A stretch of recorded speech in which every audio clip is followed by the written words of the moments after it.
जय श्री कृष्णा। राधे राधे। कैसे हैं आप सब? उम्मीद करती हूँ आप सब अच्छे होंगे। ठाकुर जी की कृपा आप सब पर यूँ बनी रहे।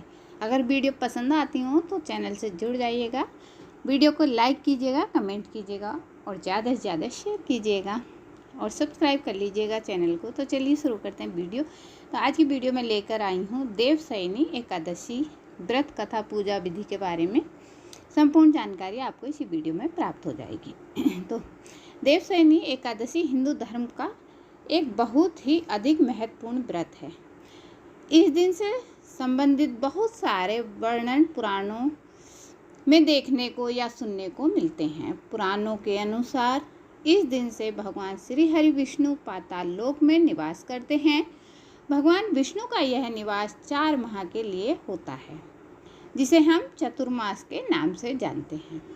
और ऐसा माना जाता है कि जगत की सुरक्षा के लिए, राक्षसों एवं दैत्यों से का अंत करने के लिए भगवान श्री हरि विष्णु ने अनेकों रूप धारण किए और दैत्य शंखचूर का नाश करने के बाद भगवान श्री हरि विष्णु निद्रा में चले जाते हैं एवं 4 माह के अंतराल के बाद ही भगवान श्री हरि विष्णु का शयन समाप्त होता है।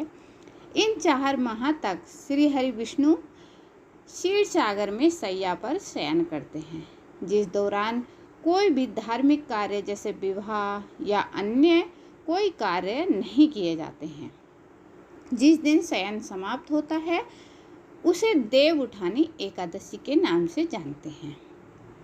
देव उठानी एकादशी 11 तुलसी विवाह से जुड़ी जो भी नाम से आप बुलाते हैं यही होती है। और यह व्रत भगवान विष्णु को प्रसन्न करने के लिए किया जाता है। हिंदू धर्म के रीति रिवाज के अनुसार प्रत्येक महीने की एकादशी 11 तिथि को भगवान श्री हरि विष्णु की पूजा की जाती है तथा एकादशी का व्रत किया जाता है। प्रत्येक माह में 2 एकादशी आती हैं, एक कृष्ण पक्ष की तथा एक शुक्ल पक्ष की।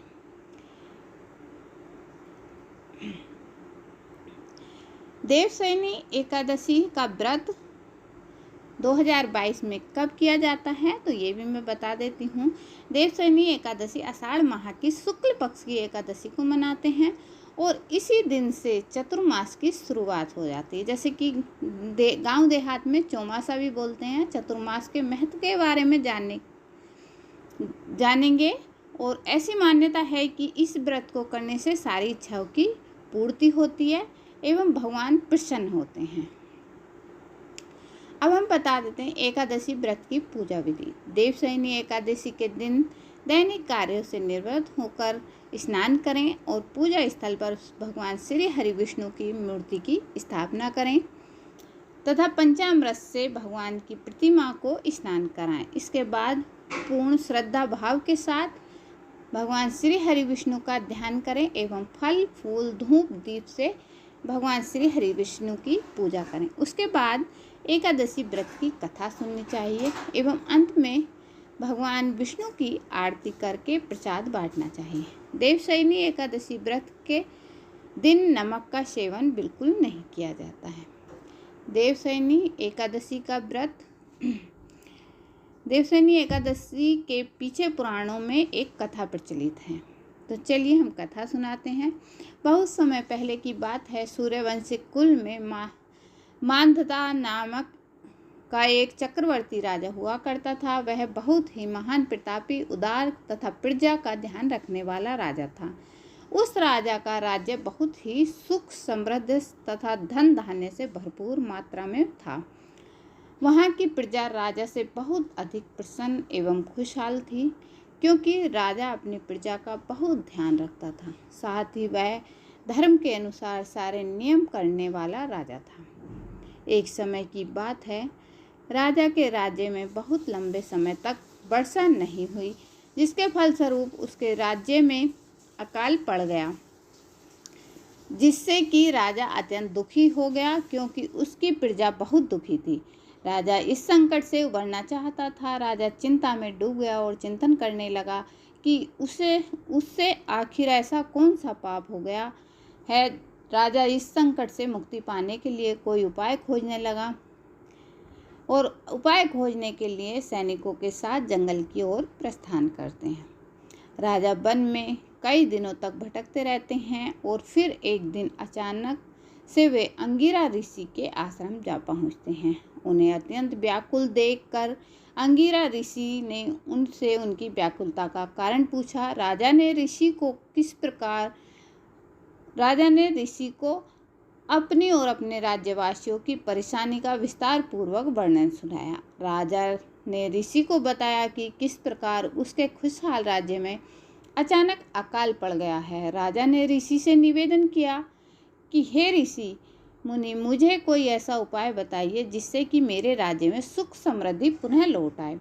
ऋषि ने राजा की परेशानी को ध्यानपूर्वक सुना और कहा कि जिस प्रकार हम सब ब्रह्मदेव की उपासना करते हैं, किंतु सतयुग में वेद पढ़ने का तथा तपस्या करने का अधिकार केवल ब्राह्मणों को है, लेकिन आपके राज्य में एक शूद्र तपस्या कर रहा है। आपके राज्य में आजकल की दशा उसी कारण से है अकाल की दशा उसी कारण से है। यदि आप अपने राज्य को पूर्वतः खुशहाल देखना चाहते हैं तो उस शूद्र की जीवन लीला समाप्त कर दीजिए। यह सुनकर राजा को बहुत अचंभा हुआ और राजा ने कहा कि हे ऋषि मुनि, आप यह क्या कह रहे हैं? मैं ऐसे किसी निर्दोष जीव की हत्या नहीं कर सकता। मैं एक निर्दोष की हत्या का पाप अपने सर नहीं ले सकता। मैं ऐसा अपराध नहीं कर सकता, न ही ऐसे अपराध बोध के साथ जीवन भर जीवित रह सकता हूँ। आप मुझ पर कृपा करें और मेरी समस्या का समाधान के लिए कोई अन्य उपाय बताएं। ऋषि ने राजा को कहा कि यदि आप उस शूद्र की जीवन लीला समाप्त नहीं कर सकते हैं तो मैं आपको दूसरा उपाय बता रहा हूँ। आप आषाढ़ मास की शुक्ल पक्ष एकादशी को पूरे विधि विधान से पूर्ण श्रद्धा भक्ति के साथ व्रत रखें एवं पूजन आदि करें। राजा ने ऋषि की आज्ञा का पालन करते हुए अपने राज्य पुनः वापस आया तथा राजा एकादशी व्रत पूरे विधि विधान से किया और जिसके फलस्वरूप राजा के राज्य में वर्षा हुई, जिससे अकाल दूर हो जाता है तथा पूरा राज्य पहले की तरह हंसी खुशी रहने लगता है। ऐसा माना जाता है कि एकादशी व्रत सभी व्रतों में उत्तम होता है एवं इसकी कथा सुनने या सुनाने से भी पापों का नाश होता है। तो ये थी छोटी सी जानकारी देवशयनी एकादशी के बारे में। अगर वीडियो पसंद आई हो तो लाइक कीजिएगा, कमेंट कीजिएगा, वीडियो को ज़्यादा से ज़्यादा शेयर कीजिएगा। मैं मिलती हूँ न्यू वीडियो के साथ। जय श्री कृष्णा, राधे राधे। और हाँ, हमारे चैनल से जुड़ जाइएगा।